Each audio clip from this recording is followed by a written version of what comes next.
Hello sir. हाय दीपक। हाय लाली। नमस्ते भाभी जी। नमस्ते। कैसी हैं आप? आइए मैं आपको पैलेस दिखाता हूँ। आइए आइए, रामा रामा क्या पैलेस है। मैं एक्सक्यूज मी दीपक जी, मैं इनको पैलेस दिखा देता हाउ आर यू सर? हूँ। आइए भाभी जी, आइए आइए। सुना है केपी साहब ने यह महल अपनी महबूबा की पसंद से बनवाया था, लेकिन किस्मत का खेल देखिए भाभी जी, उस बेचारी की शादी कहीं और हो गई। रामा रामा। जब हॉल में एंटर करें तो राज कपूर की फिल्मी सेट की तरह सीढ़ी जानी चाहिए ऊपर। अरे ये तो कुछ भी नहीं है भाभी जी, ऊपर जाके देखिए, बहुत सी कमाल की चीजें हैं देखने लायक। रामा रामा।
रामा रामा। ताज के नीचे तो सिर्फ मुमताज है, लेकिन इस शीश महल में कई राज दफन है पूजा जी। घबराइए नहीं भाभी जी, बिल्कुल नहीं घबराइएगा। मैंने कुछ नहीं देखा, कुछ नहीं देखा। रामा रामा। पूजा। दीपक बाबू बाहर आपको ढूंढ रहे हैं। रामा रामा। अब मैंने कुछ नहीं देखा भाभी जी। रामा रामा। रामा रामा। रामा रामा। पूजा, अरे तुम ऊपर थी, मैं तुम्हें नीचे ढूंढ रहा था। देख लिया महल?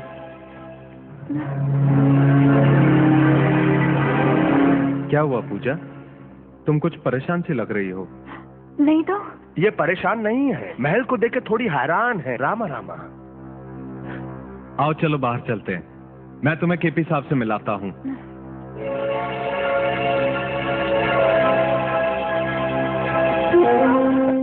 रामा रामा। सर, आप जियो हजारों साल, हर साल के दिन हो 50,000। मुझको लंबी उम्र की दुआ न दो, जितनी गुजरी नागवार गुजरी। मुझे इस बात की खुशी नहीं है कि आज मेरा जन्मदिन है, बल्कि इस बात की खुशी है कि मेरी गम भरी जिंदगी का चलो एक और साल कम तो हुआ। जिंदगी की उम्र इनके दुश्मनों की कम हो। मैं तो कहता हूँ भाइयों, इस महफिल की उम्र भी इनको लग जाए। क्यों रामा रामा?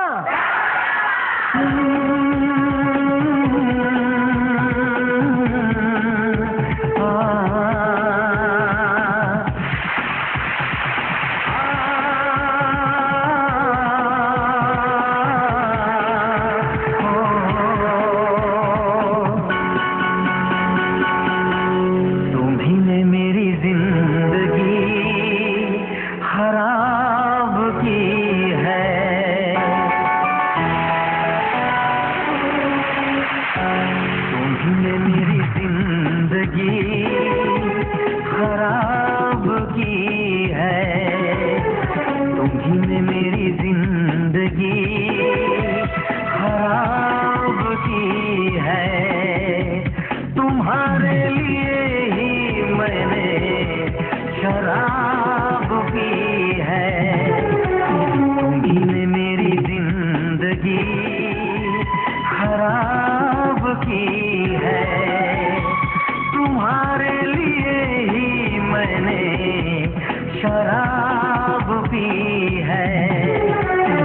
तुमने मेरी जिंदगी खराब की है।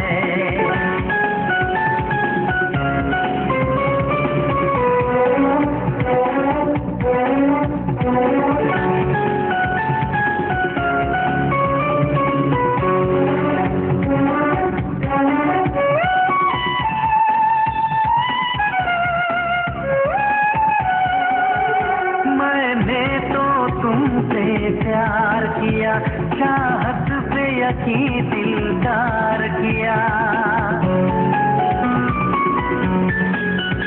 मैं पागल आशिक बेचारा, मुझे हंस हंस के तुमने मारा। ऐ काश पता पहले होता, होकर बर्बाद न मैं रोता।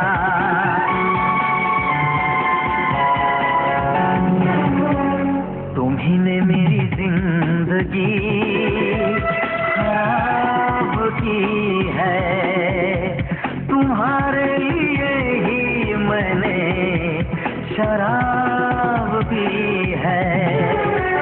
तुम्ही ने मेरी जिंदगी खराब की है।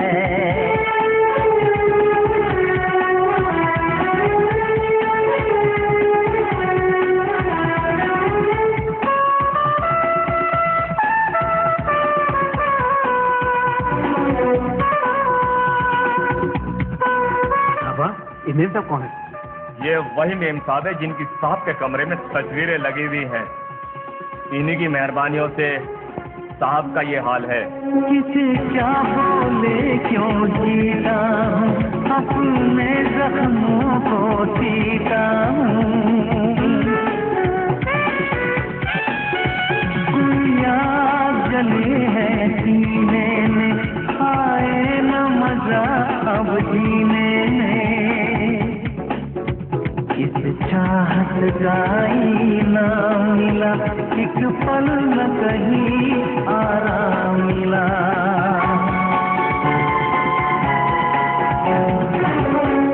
तुम्ही ने मेरी जिंदगी खराब की है, तुम्हारे लिए ही मैंने शराब पी है। तुम्ही ने मेरी जिंदगी खराब की है।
पूजा,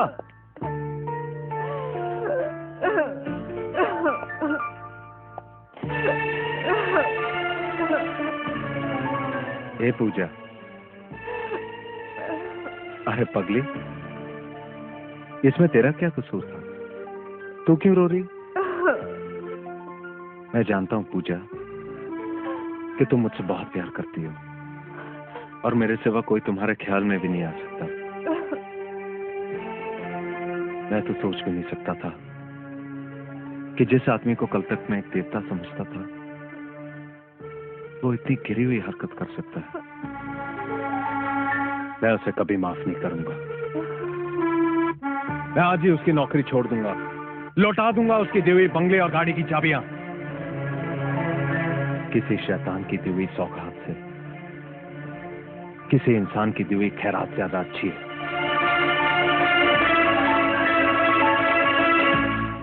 कल रात को जो कुछ भी हुआ, मास्टर, मुझे इस बात का बहुत अफसोस है। समझ में नहीं आता मैं क्या करूं। एक काम करो, तुम जाकर उससे माफी मांगो। माफी? हाँ, अगर तुमने उससे माफी मांगी तो उसकी नजरों में तुम्हारा कद और ऊंचा हो जाएगा। लेकिन क्या वो मुझे माफ करेगी? क्यों नहीं करेगी? सिर्फ तुमने उससे प्यार नहीं किया था, उसने भी कभी तुमसे प्यार किया था। वो तुम्हारी भावनाओं को जरूर समझेगी। हाँ।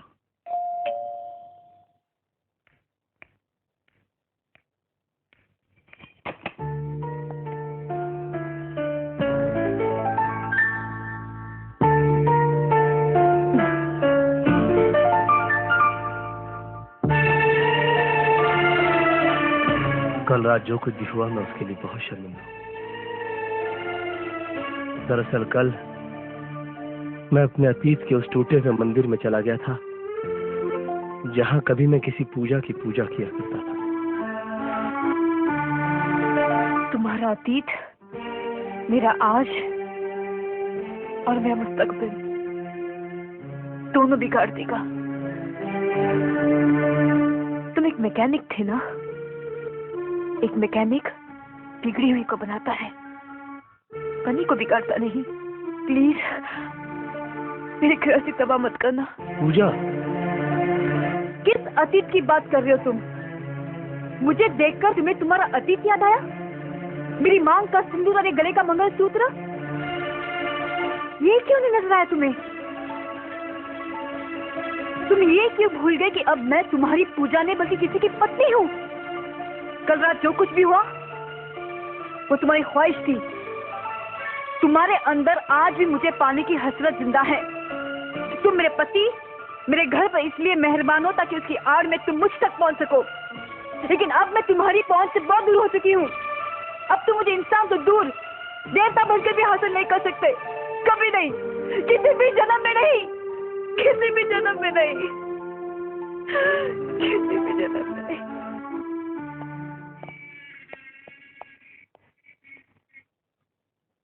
मैं अपनी कल की गलती के लिए पूजा से माफी मांगने आया था। वाह, माफी भी बहुत खूबसूरत बहाना है दूसरी मुलाकात का। मैंने अपना इस्तीफा और तुम्हारे दिए हुए बंगले और कार की चाबियां तुम्हारे दफ्तर में छोड़ दी हैं। मुझे उम्मीद है कि आज के बाद तुम मेरी बीवी की तरफ नहीं देखोगे। दीपक, तुम मुझे गलत समझ रहे हो। मैंने तुम्हें नौकरी तुम्हारी डिग्री देखकर दी थी, तुम्हारी बीवी देखकर नहीं। मिस्टर कृष्ण प्रसाद, इस वक्त मेरे घर में मेरी बीवी के सिवा और कोई नहीं है। जब तुम भीड़ में सबके सामने उसे किस कर सकते हो तो अकेले में। दीपक, तुम मुझे उन गरजमंदों में से मत समझ जो नौकरी और प्रमोशन के लिए अपनी बीवी का गलत इस्तेमाल करके उसे रुलाते हैं। मैं जानता हूं तुम बहुत बड़े आदमी हो, लेकिन मेरी आन मेरी आबरू से बड़े नहीं। मैं तुझे इस कदर जलील कर दूंगा कि तू किसी को अपना मुंह दिखाने के काबिल नहीं रहेगा, समझे?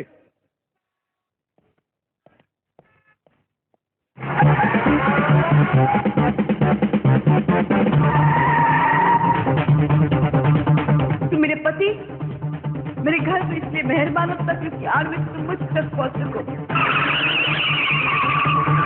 तुम्हारे अंदर आज भी मुझे पानी की हसरत जिंदा है, आज भी मुझे पानी की हसरत जिंदा है, आज भी मुझे पानी की हसरत जिंदा है। तू मुझे उन गरजमंदों में से मत समझ जो नौकरी और प्रमोशन के लिए अपनी बीवी का गलत इस्तेमाल करके उसे रुलाते हैं मुंह दिखाने काबिल नहीं रहेगा, समझे? मुंह दिखाने काबिल नहीं रहेगा, समझे? मुंह दिखाने काबिल नहीं रहेगा, समझे?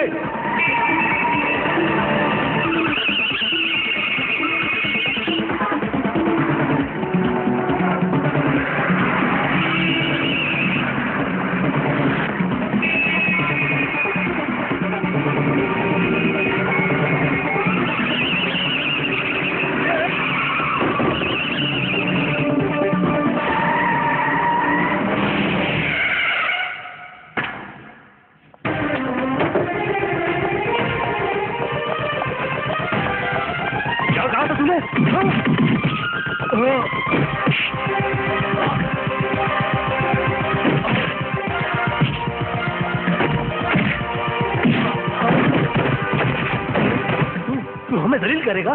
इसके पश्चात तू दलील करेगा? हट जा बुझा!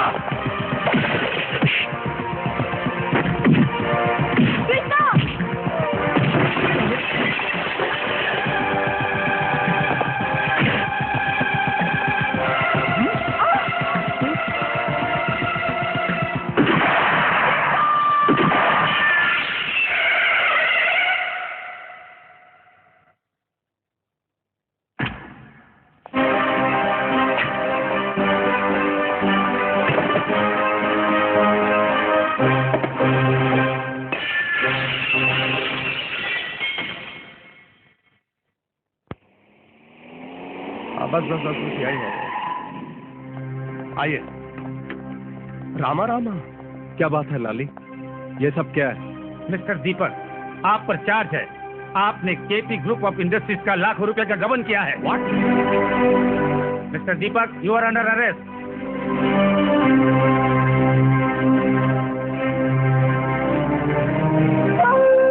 हुजूर, आपने जैसा मुझसे कहा था मैंने वैसा कर दिया। दीपक को जेल भिजवा दिया। रामा रामा। हुजूर, आपसे एक बात कहना तो मैं भूल ही गया। उस दिन पार्टी वाले दिन दीपक की पत्नी मेल देखने आई थी, आपके चैम्बर में घुसकर अपनी तस्वीरें देख रही थी। मैं अचानक वहां पर पहुंच गया। मुझे देखते ही उसके चेहरे का रंग बदल गया। मैं समझ गया कि आपने मेरी जगह दीपक को क्यों दी थी। रामा रामा।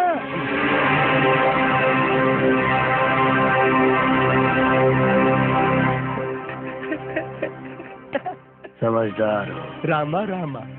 हजूर, मैंने आपका नमक खाया है। आपकी ये बात मैं बाहर जाके किसी से कहने वाला थोड़ा ही हूँ। मैंने तो पूजा जी से भी कह दिया था कि डरो मत, मैंने कुछ नहीं देखा। रामा रामा। लाली, इस दुनिया में लोग मोहब्बत से सिर्फ मोहब्बत करते हैं, मगर शायद मैं दुनिया का पहला शख्स हूँ जिसने अपनी पहली मोहब्बत से जंग का ऐलान कर दिया है। Yes sir, I will do. Mister Bajaj, मेरी समझ में ये नहीं आता कि आपको मैं कैसे समझाऊं। आपका केस बिल्कुल एक तरफा है, इसमें कोई गम नहीं है। आपके बेटे को सजा से कोई बचा नहीं सकता।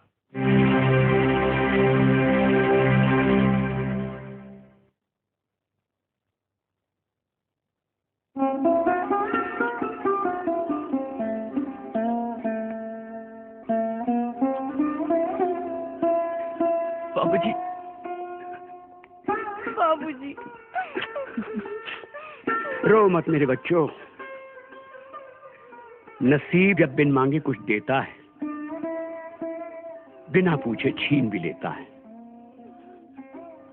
कृष्ण प्रसाद ने हमें जो कुछ दिया था वो ब्याज के साथ वसूल कर लिया। अब तुम ही बताओ कि जिस बच्चे ने चोरी से मां का दूध तक नहीं पिया, उस पर लाखों के फ्रॉड का इल्जाम लगा दिया गया। बाबूजी, आपने कोर्ट में अपील की? कहां अपील करूं बेटी? मुझे तो ऐसा लग रहा है कि ये कायदे कानून हम गरीबों को इंसाफ दिलाने के लिए नहीं, बल्कि अमीरों की सहूलियत के लिए हैं। कोई वकील मेरा केस लड़ने को तैयार ही नहीं है। अरे मैं तो थक गया कानून को दुहाई देते देते। आज ही मैं उस टाइकून कृष्ण प्रसाद से जाके पूछूंगा कि हमें जलील करने के लिए तुम इतने मेहरबान हुए थे हम पे। केपी साहब, मैं आपसे अपने बेटे की रिहाई की भीख मांगने आया हूँ। कुछ एहसान तो आपने अपनी मर्जी से किए थे, कुछ मैं आपसे मांगने आया हूँ। कृष्ण प्रसाद मांगने वाले को सिर्फ भीख देता है, मगर तुम उन भिखारियों में से हो जो सिर्फ दुक्कार के काबिल है। सच्चाई क्या है हुजूर, ये तो मैं नहीं जानता, मगर मैं ये जरूर जानता हूँ कि जिसे आप जैसा बड़ा आदमी मुजरिम कह दे, उसे बेकसूर कोई भी साबित नहीं कर सकता। आपके कहर ने मेरी कमर तोड़ दी है हुजूर। मैं आपके सामने हाथ जोड़ता हूँ, मेरे दीपक को छोड़ दीजिए। ये जानते हुए भी कि उसने मुझे जलील किया, मेरी कंपनी में लाखों रुपए का गबन किया। कृष्ण प्रसाद इज्जत और दौलत दोनों को एक साथ गवाकर खुश रहने वालों में से नहीं है, समझा? रहम कीजिए मुझ पे, मैं बहुत थक गया हूँ। मेरे बूढ़े कंधों पे एक बदनामी का बहुत बड़ा बोझ आ पड़ा है। छोड़ दीजिए मेरे बेटे को।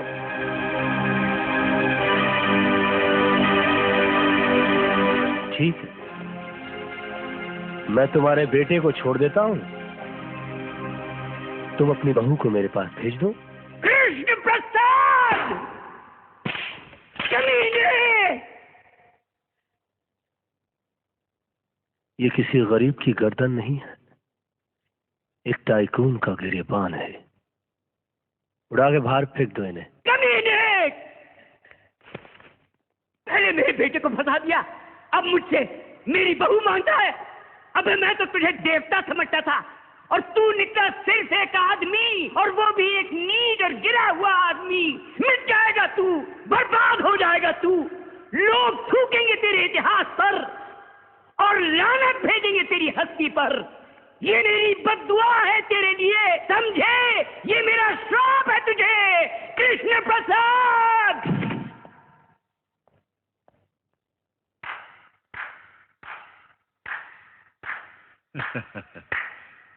वाह कृष्ण प्रसाद, वाह वाह वाह वाह। आज मुझे पहली मर्तबा पता चला कि इतने बड़े महल में रहने वाला शख्स इतना छोटा भी हो सकता है।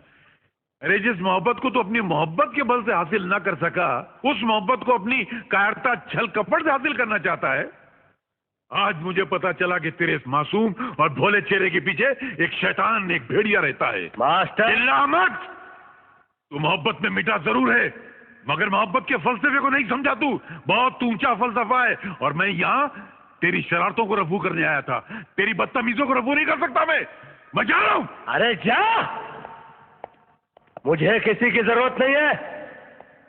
अरे जब मैंने अपने दिल में रहने वालों के जाने का अफसोस नहीं किया, तो घर से जाने वालों की परवाह क्या करूंगा? मास्टर, तो सिर्फ बातों की चिंदियां रफू कर सकता है, दिलों के चिथड़ों को नहीं। चल जा, कोई जरूरत नहीं है मुझे किसी की। I am a self made man.